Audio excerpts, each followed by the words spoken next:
हम आप लोगों के समक्ष बैठे हैं। परम पूज्य महाराज श्री कभी कभी तो आवश्यकता बस हमको बैठा देते हैं और अधिकांश स्थिति में स्नेह बस बैठा देते हैं, कोई आवश्यकता नहीं होती है।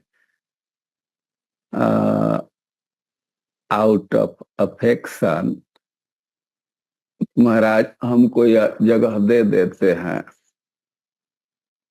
हम लोग वृंदावन के विषय में श्रवण करेंगे, लेकिन जैसे कल कुछ आवृत्ति कर रहे थे वैसे ही आज भी कुछ श्लोकों की आवृत्ति करते हुए श्रवण करेंगे। आप लोग पीछे से बोलने का प्रयास कीजिएगा। ओम नमो भगवते वासुदेवाय। ओम नमो भगवते वासुदेवाय। ओम नमो भगवते वासुदेवाय। ओम नमो भगवते वासुदेवाय। ओम नमो भगवते वासुदेवाय। ये वृंदावन महिमामृत का प्रथम शतक का 5 नंबर का श्लोक है।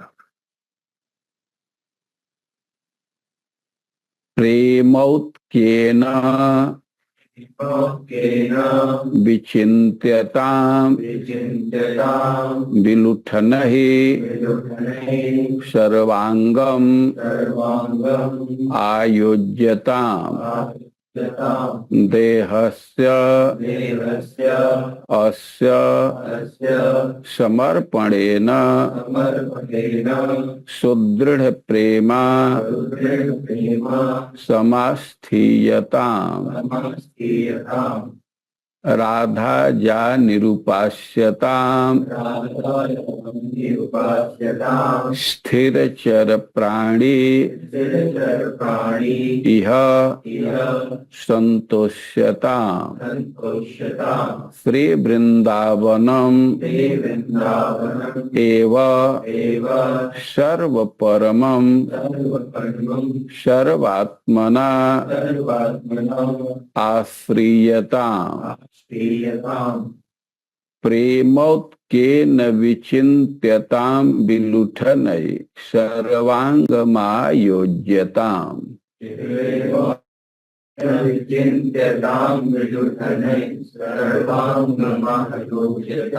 देहस्यास्य समर्पणेन सुदृढ़ प्रेमा समास्थीयताम्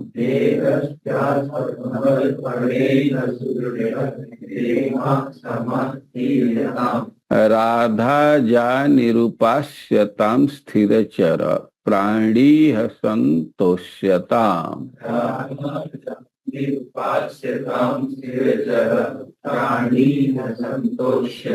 श्री वृंदावनमेव सर्व परमं सर्वात्मना श्रीयताम्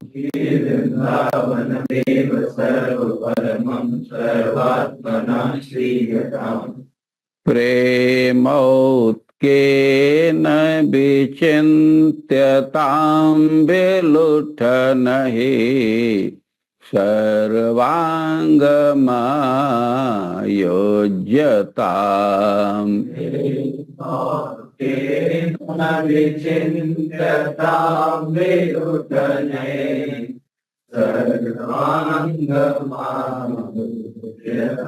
प्रेमौत्क्येन विचिन्त्यताम् विलुठनहि सर्वांगमायोज्यताम् देहस्यास्य समर्पणेन सुदृढ प्रेमा समास्थीयता।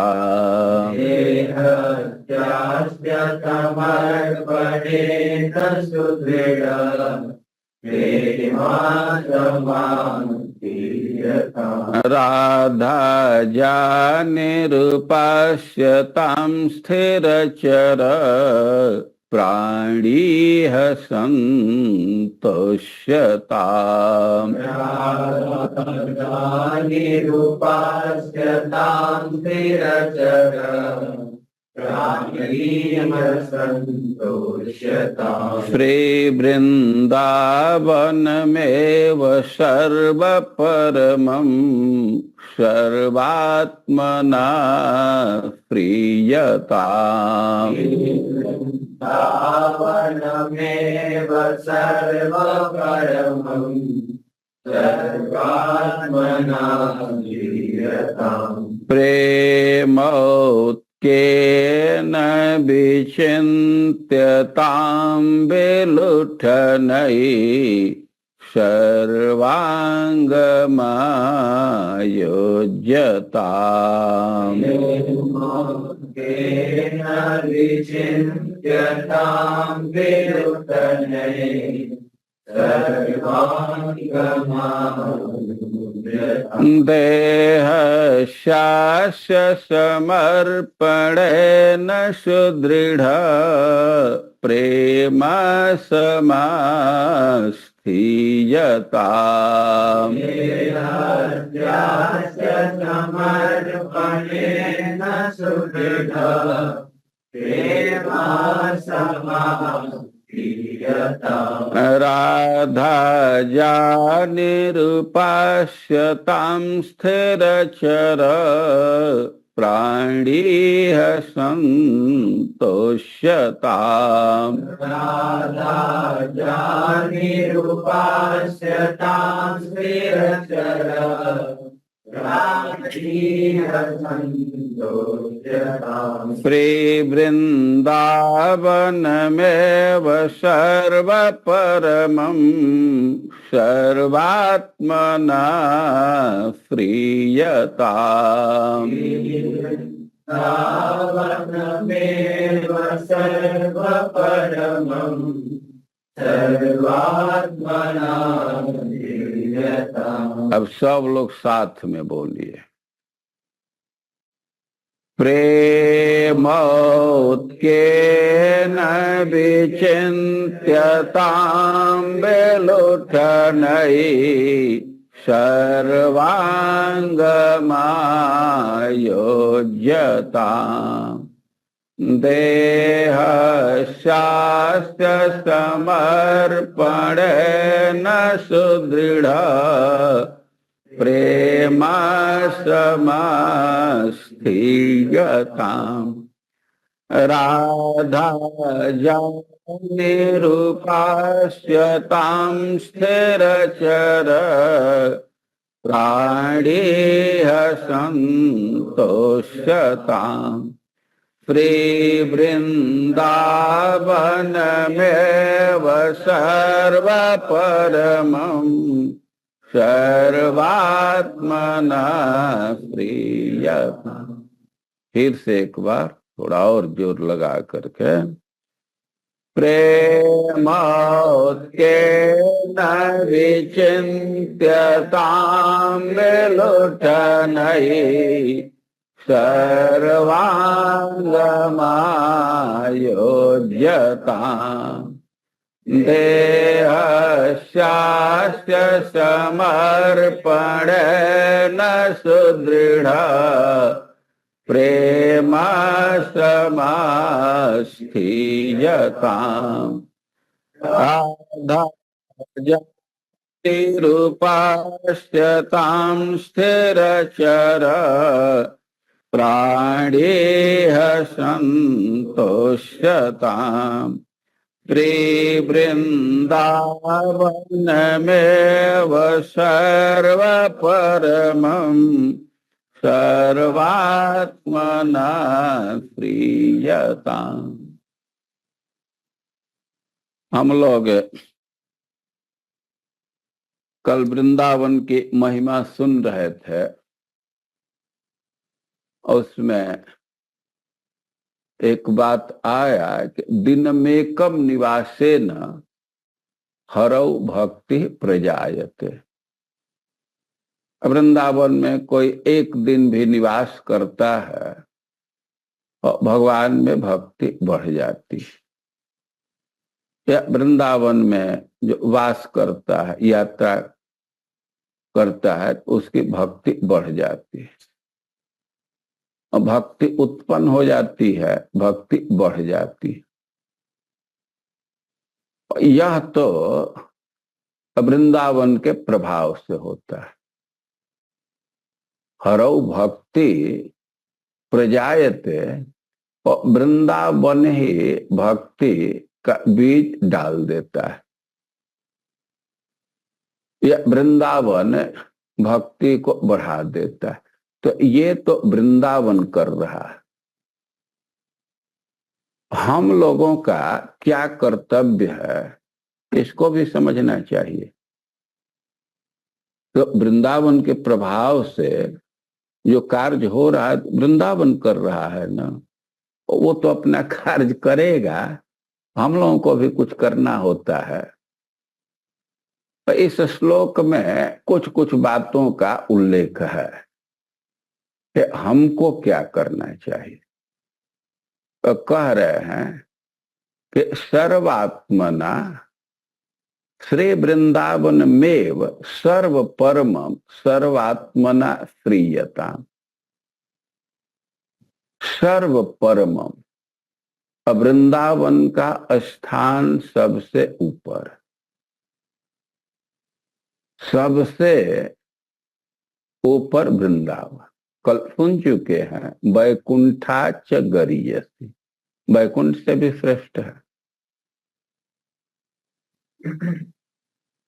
कुछ कुछ महानुभाव का विचार है कि भगवान का जो नित्य धाम है, गोलोक धाम है, और उससे भी भौम वृंदावन श्रेष्ठ है। दोनों में अंतर नहीं है, लेकिन फिर भी कुछ कुछ दृष्टि से भौम वृंदावन, मतलब जो भूमि पर वृंदावन है, और उसको श्रेष्ठ मानते हैं कुछ महान लोग। भाई क्यों श्रेष्ठ मानते हैं? उसका कारण है कि जिससे सुख का आस्वादन भगवान अपने नित्य धाम में नहीं कर पाते या खुल करके नहीं कर पाते, और उसका यहाँ प्रचुर रूप में आस्वादन करते हैं। खास करके परकीया भाव के तरफ संकेत है। जो हो, इस श्लोक में स्पष्ट शब्द है सर्व परमम, सबसे श्रेष्ठ है। तो सबसे श्रेष्ठ है तो वृंदावनम एवं, वृंदावन का ही सर्वात्मना आश्रयता, सब प्रकार से आश्रय ग्रहण करो। थोड़ा भी जो संस्कृत जानते होंगे और बिल्कुल स्पष्ट है, सर्वात्मना सब प्रकार से। और वृंदावनम एवं, वृंदावन का ही आश्रयता, आश्रय ग्रहण करो। तो ठीक है, आश्रय ग्रहण करना है, लेकिन इसका क्रियात्मक रूप क्या होगा? और क्रियात्मक रूप का कुछ कुछ परिचय दे रहे हैं कि प्रेमोत केन विचिंत्यता। वृंदावन का चिंतन होना चाहिए और प्रेम उत्कंठा के साथ। उत्कंठा कहते हैं जब कोई व्यक्ति किसी घटना के विषय में, किसी स्थान के विषय में बहुत तत्परता से, बहुत लालसा के साथ जानना चाहता है, और उसको उत्कंठा कहते हैं। उत्कंठा का स्पष्ट उदाहरण है, जैसे आप रेलवे प्लेटफार्म पर हैं, ट्रेन आने वाली है और ट्रेन तो आएगी ही, आप कुछ करे न करे ट्रेन तो अपने समय से आएगी, लेकिन फिर भी व्यक्ति को जानने की इच्छा होती है कहाँ पहुंचा, और उत्कंठा देखे ना, गर्दन ऐसे ऊपर करके झुका करके देखता है। उत्कंठा का यही अर्थ है। उत्कंठा जो कंठ को ऊपर कर देते हैं, वो हृदय के भाव को प्रकट करता है, वो लालसा होती है। तो प्रेमोत्केन विचिंत्यता, प्रेम उत्कंठा के साथ चिंतन करना चाहिए।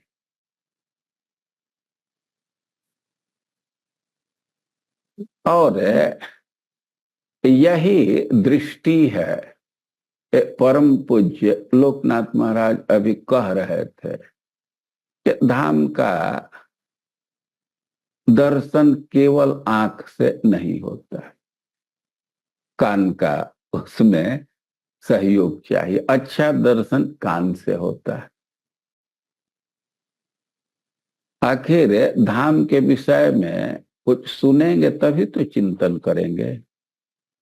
और एक चीज कह रहे हैं कि प्रेमोत्केन विचिंत्यता, बड़े उत्कंठा के साथ चिंतन होना चाहिए। भगवान के अनेक लीला स्थली है और उसके विषय में विचार करना चाहिए, और उसको जानकारी करने के लिए तत्पर रहना चाहिए, सुनना चाहिए, चिंतन करना चाहिए। लेकिन ध्यान देना चाहिए प्रेम उत्कंठा के साथ। कई एक लोग तो आ करके अध्ययन करते हैं, लेकिन प्रेम अंश नहीं होता है। बल्कि वे वृंदावन को भी प्रस्तुत कर देते हैं मानवी धरातल पर।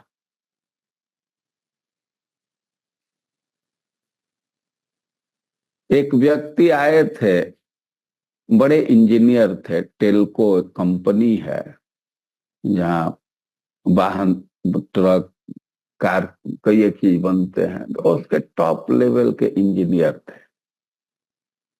ऊपर से 3 इंजीनियरों में से वे भी थे। और हम उनके साथ जा रहे थे। पूछा कि कैसा वृंदावन लग रहा है।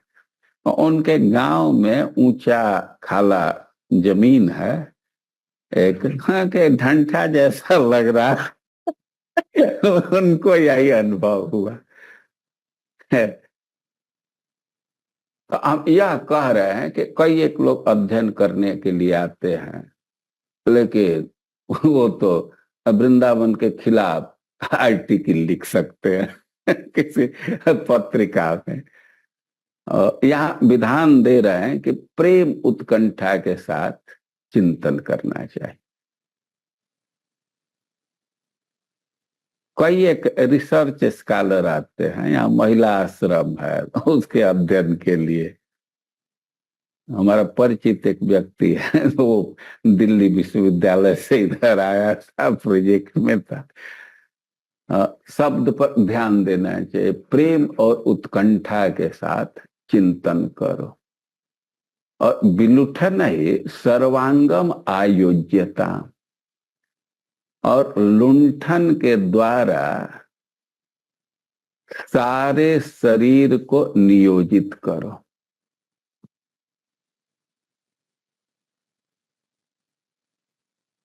भूमि पर गिर जाना एक बात है और लौटना अलग बात है। गिरने और लौटने में अंतर समझ रहे हैं ना। यहाँ कह रहे हैं विलुठन नहीं, लुंठन के द्वारा।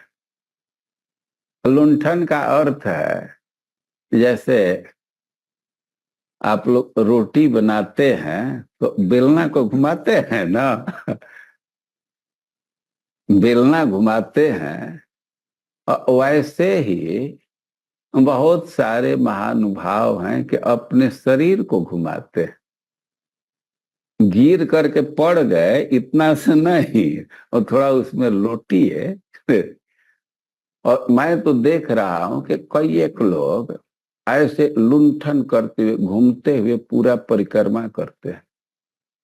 कुछ लोग हैं कि दंडवती परिक्रमा करते हैं, दंडवत करते हुए। और कुछ लोग शरीर को ऐसे बेलना जैसा घुमाते घुमाते पूरा परिक्रमा करते हैं। जो हो यहाँ कह रहे हैं कि विलुठन है सर्वांगम आयोज्यता। लुंठन करके सारे अंगों को नियोजित कीजिए। वह प्रणिपात करेंगे, दंडवत गिरेंगे, और पीछे का हिस्सा तो नियोजित नहीं होगा ना। ब्रजरस से आगे का छाती का स्पर्श हुआ, लेकिन पीठ का तो नहीं हुआ।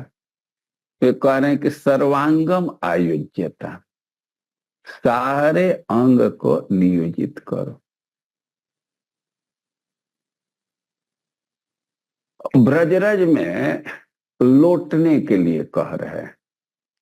लुंठन मतलब लौटना, गिरना अलग चीज है, लौटना अलग चीज। विधान दे रहे हैं कि यहाँ के धूली में लौटो। अरे धूल में लौटना यह विचित्र बात है। शरीर में धूल लगता है तो आदमी झाड़ देता है तुरंत गमछा से, कैसे कैसे। और यहाँ कह रहे हैं कि लौट करके सारे अंग को नियोजित करो। उसका कारण है,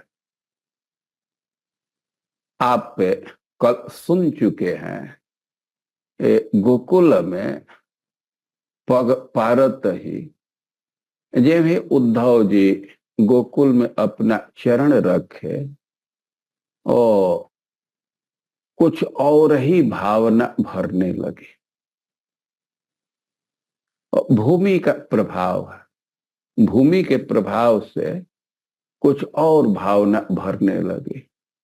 कृष्ण चित्त में छा गए, सरस हो गया चित्त, सुहावना हो गया। और यहाँ के रज का प्रभाव है। जिस मुक्ति के लिए कितना कितना प्रयास किया जाता है, लेकिन एक कण का स्पर्श हो जाए तो व्यक्ति मुक्त हो जाएगा। अरे व्यक्ति के मुक्त होने की बात तो दूर है, जो मुक्ति है, मुक्ति की देवी है, जो सबको मुक्ति प्रदान करती है, अधिष्ठात्री है, वो एक बार वो भी भगवान से पूछे कि हम तो बहुत लोगों को मुक्त किए, लेकिन हमारी कैसे मुक्ति हुई। भगवान कहे कि जो ब्रजरज उड़ करके शरीर में पड़ जाए, मुक्ति मुक्त हो जाए, मुक्ति भी मुक्त हो जाएगी। तो ब्रजरज की महिमा है, अपने सारे शरीर को ब्रजरज में नियोजित करना, सारे अंग को। एक प्रश्न होगा कि क्यों ये धूल में शरीर को नियोजित करते हैं। उसका कारण है, यहाँ जो ब्रज का धूल है तो सामान्य धूल नहीं है। भगवान प्रकट रूप से 11 साल इस भूमि में चले, और भगवान ब्रज में कभी जूता नहीं पहने। और जिस भूमि के भगवान के चरणों का डायरेक्ट स्पर्श है, तो उसकी महिमा बढ़ जाती है ना। आप देखते हैं कि गंगा जी लोक में पवित्र करने वालों में सबसे प्रसिद्ध है, और उसके पीछे कारण क्या है? भगवान के चरणों से उनका संपर्क है, वो चरण धोवन है। आज भी हम ठाकुर जी का चरण धोवन करते हैं तो लोग उत्कंठित रहते हैं कि हमारे मस्तक पर एक छिटका आ जाए। वो भगवान के चरणों से किसी की महिमा बढ़ जाती है। वैसे तो वृंदावन सर्व परमम सबसे श्रेष्ठ है, जो आनंद घन है उसको भी आनंदित करने वाला है। लेकिन फिर भी भगवान इसकी शोभा को और बढ़ा दिए। वृंदावनम पुण्य मतीव चक्रतु, अपने चरण चिन्ह से इसको शोभा और बढ़ा दी। और भगवान के चरणों का डायरेक्ट स्पर्श मिला है, और केवल चरणों का ही नहीं, 1 साल तक तो भगवान के ओठ का भी स्पर्श मिला है, जिह्वा का भी स्पर्श मिला है। भगवान बछड़ा बने, 1 साल तक बछड़ा, और एक बछड़ा नहीं,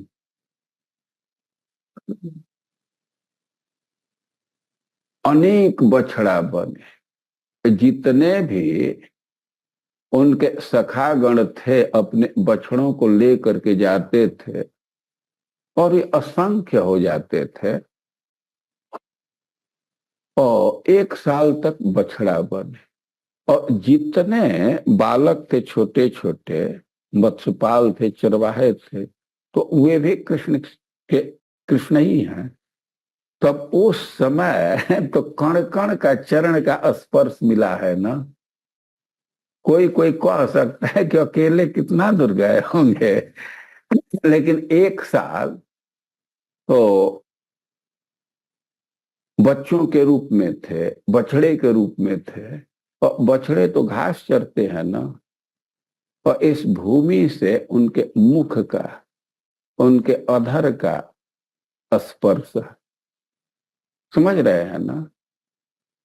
और भगवान का डायरेक्ट संबंध है इस भूमि से। किसी किसी के मन में एक कौतुक होगा कि भगवान बछड़ा क्यों बन गए, गोप क्यों बन गए।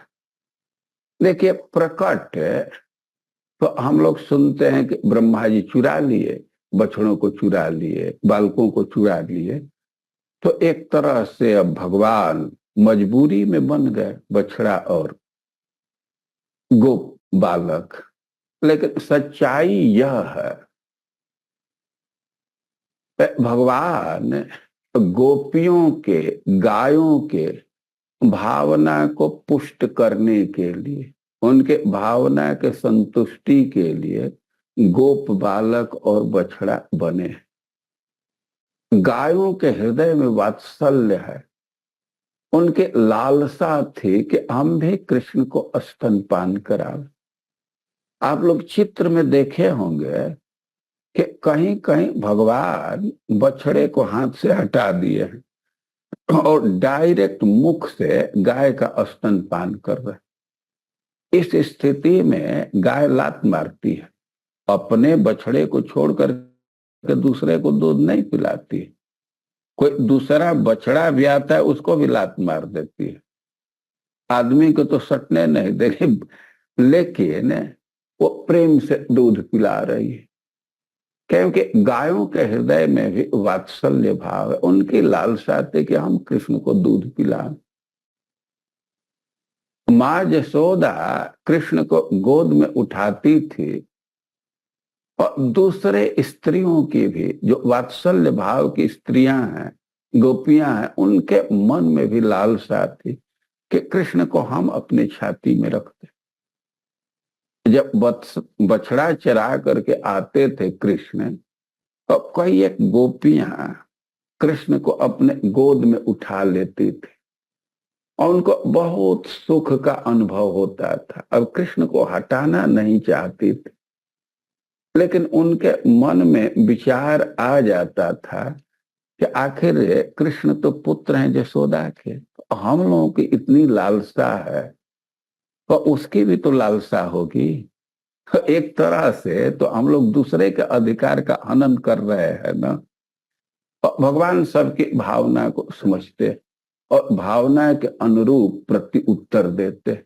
तो सच्चाई यह है कि ब्रज गोपियों के वात्सल्य को पुष्ट करने के लिए, गायों के वात्सल्य को पुष्ट करने के लिए भगवान बछड़ा और गोप बालक बन गए थे।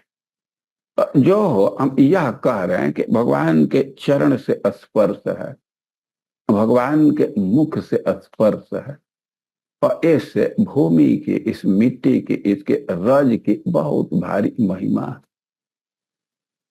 ब्रज के सेवन के लिए, वृंदावन के सेवन के लिए एक प्रोग्राम दे रहे हैं कि विलुट्ठन सर्वांगम आयोज्यता, लुंठन करके, लौट करके सारे अंग को नियोजित करो। देहस्यास्य समर्पणेन सुदृढ़ प्रेमा समास्थीयता, अरे कि इस देह को अर्पित करके प्रेम को स्थिर कर दो, प्रेम में खूब अच्छा से तुम स्थित हो जाओ। यह शरीर तुच्छ है,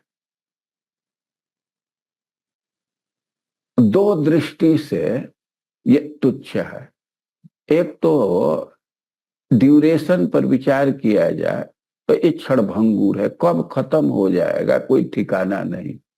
इस दृष्टि से भी इसको तुच्छ कहा जाता है, असत कहा जाता है।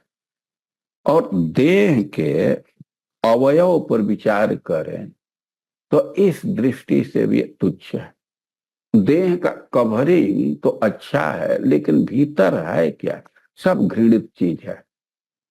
इसका प्रकट आप अनुमान कर सकते हैं कि इस शरीर में जो भी छिद्र है, 9 छिद्र है, और किसी भी छिद्र से कोई अच्छा चीज तो नहीं निकलता है। और नाक से भी है चीज, आंख से भी है चीज, कान से भी है चीज, उसको तुरंत ढकना चाहते हैं, धोना चाहते हैं, फेंकना चाहते हैं। और सब अंग से कुत्सित चित्त ही निकल रहा है, तो अनुमान किया जा सकता है ना कि भीतर कुत्सित चीज है। लेकिन इस शरीर के दूसरे दृष्टि से बहुत महिमा है। इस तुच्छ शरीर को ब्रजरज में नियोजित करने से यही साधन हो जाएगा प्रेम में स्थित होने का। ब्रजरज में इस शरीर को नियोजित करते हैं तो इसी से सुदृढ़ प्रेम में स्थित हो जाएंगे।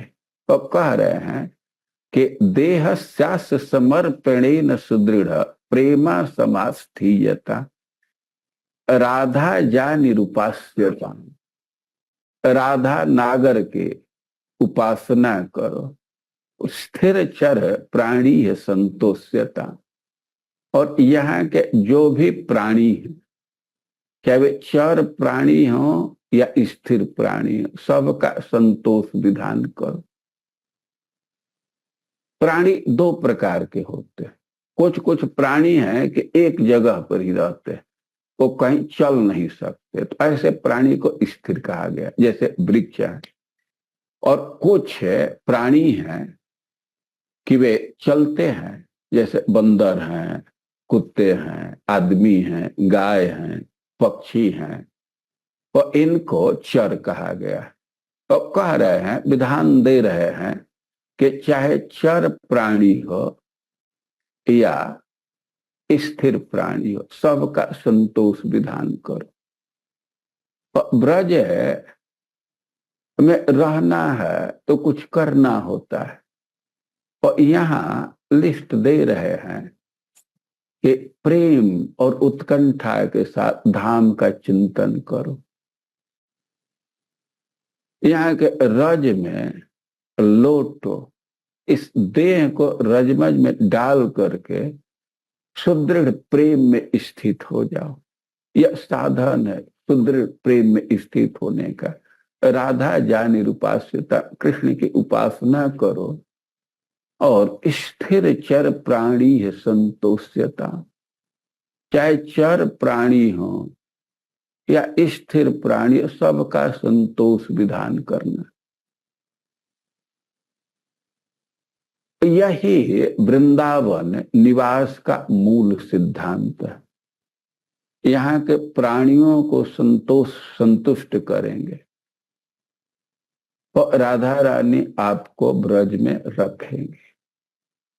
और कहीं यहाँ के प्राणियों को कष्ट देना प्रारंभ किया, अब राधा रानी कोई न कोई बहाना ढूंढ करके आपको ब्रज से निकाल दे। तो अपने स्तर से प्रयास करना चाहिए कि हम दूसरे को संतुष्ट करें, हमारे चलते किसी भी प्राणी को कष्ट न हो, चाहे वृक्ष हो, पशु पक्षी हो, मनुष्य हो, सबको संतुष्ट करने का कोशिश करना चाहिए। और यही सलाह दे रहे हैं कि सर्वात्मन, मतलब मन से, वचन से, शरीर से, सब प्रकार से वृंदावन का आश्रय ग्रहण करो। हम तो 7-8 श्लोक आज के लिए चुने थे, लेकिन एक श्लोक में ही रह गए। इसी श्लोक को फिर से आप लोग एक बार बोलिए, अच्छा होगा साथ में ही बोलिए। प्रेम के न विचिन्त्यतां विलुठनैः सर्वांगमायोज्यताम् देहस्यास्य समर्पणेन सुदृढ़ प्रेमा समास्थीयताम् राधा जानिरूपास्यतां स्थिरचर प्राणेह सन्तोष्यताम् श्रीवृन्दावनमेव सर्वपरमं सर्वात्मना प्रीयताम्।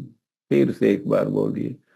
प्रेम के न विचिन्त्यतां विलुठनैः सर्वांगमायोज्यताम् देहस्यास्य समर्पणेन सुदृढ़ प्रेमा समास्थीयताम् राधा जानिरूपास्यतां स्थिरचर प्राणेह सन्तोष्यताम् श्रीवृन्दावनमेव सर्वपरमं सर्वात्मना प्रीयताम्। हम लोग और भी बातें धीरे धीरे आगे के 2 दिन 3 दिन में सुनते रहेंगे। पद्ममाली प्रभु इस प्रोग्राम के कंट्रोलर हैं, जैसा समय निर्धारित किए हैं उसके अनुसार हम चलना चाहते हैं। हरे कृष्ण। बहुत बहुत धन्यवाद।